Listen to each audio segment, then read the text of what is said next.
evacuation flights really wind things down. They may have stopped many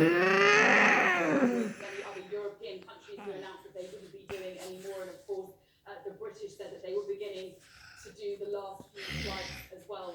We do know that in the early hours of this morning, a flight has landed in the UK, but we've not been made aware yet how many more there could be. But of course, the first British military personnel have already been pulled out of Kabul as well. And due to operational security, we won't be told until they are all back home, or at least they're all out of. Now, it doesn't look likely there will be many more evacuation flights, even for the US. Of course, those few thousand that were left within the airport perimeter were there safely already and have been logged, and they have received evacuation flights. But for anyone else still trying to get into the airport, it's now very indeed not least, because there is still a very real ISK threat on the ground. We were hearing security warnings from Kabul last night that they were being warned from the airport area, and that anyone who was in the airport area was to leave due to an ongoing risk of IS attacks. I was receiving information that there were multiple attackers that were trying to carry out another targeted attack against people at Kabul airport. So it's a very complex, messy and dangerous situation. But in the last 2 weeks of chaos in Kabul, they have managed to evacuate more than 100,000 people from Afghanistan, and many of those are here waiting to hear where they're moving on to in Qatar. Okay, Sally, thank you. Shimon Freeman-Powell is at RAF Bryce Norton. What's the situation, Shimon? Good morning. Well, the situation here is that it is expected that a flight will be arriving imminently. Just moments ago, a plane did fly on the runway behind me, and it is likely that that was a flight which was carrying British soldiers from Afghanistan. Last night, a flight also came in which was carrying a mixture of civilians and UK military personnel, and this is a part of that extraordinary evacuation effort which has already seen thousands of people leave Afghanistan.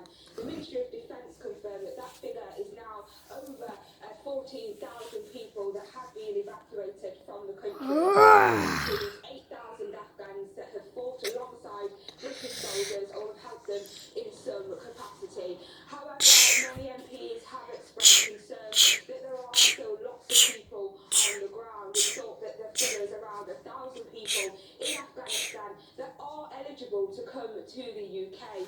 However, there are no more plans to the airport following the events on Thursday. So the Prime Minister has said that he will continue to work hard to try and get people over in what he's called a phase 2. It's not quite sure what that means yet, but he has said that he will be speaking to the Taliban to try and encourage them to continue to let people leave the country if they wish to.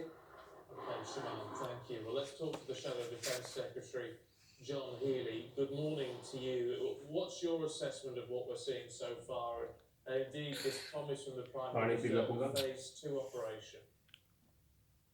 Yes, good morning. Well, I think it's clear the civilian airlift has ended, and I would expect our troops to be out by this time tomorrow. It's been an extraordinary airlift, a crisis evacuation, which has been very dangerous and desperate for those involved. And the government and the troops on the ground in particular have had Labour's full support throughout, and we all now just want to see those last remaining British troops safely back in Britain.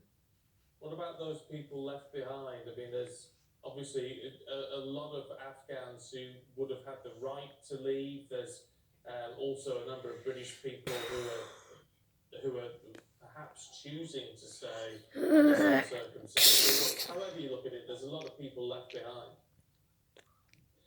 This is the brutal truth. Despite getting more than 40,000 people out, there are probably 1,000 Afghans who have worked with us over 2 decades in Afghanistan, helped our troops, our aid workers, our diplomats, who we promised to protect, but we're leaving behind. And I know those troops in particular will feel our failure on this as a country is a betrayal of many of those who risked their own lives to work alongside us. And I think what's important now is that we may be giving up the airport, but we cannot give up on the Afghan people or fighting to try and protect the gains that they and our troops and our diplomats and aid workers have worked so Just hard. don't over use decades to gain the in planes. Afghanistan. That's Use why small whatever planes, the Prime Minister but get a means lot by of his them. phase 2, now that needs to be put into action so that we can offer some hope to those Afghans that we're leaving behind over the next day or two.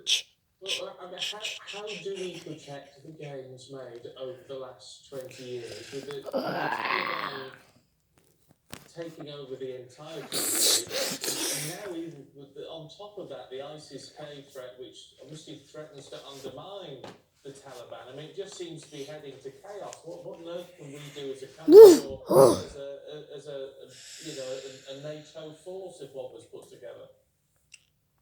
Just if we're concerned about those people who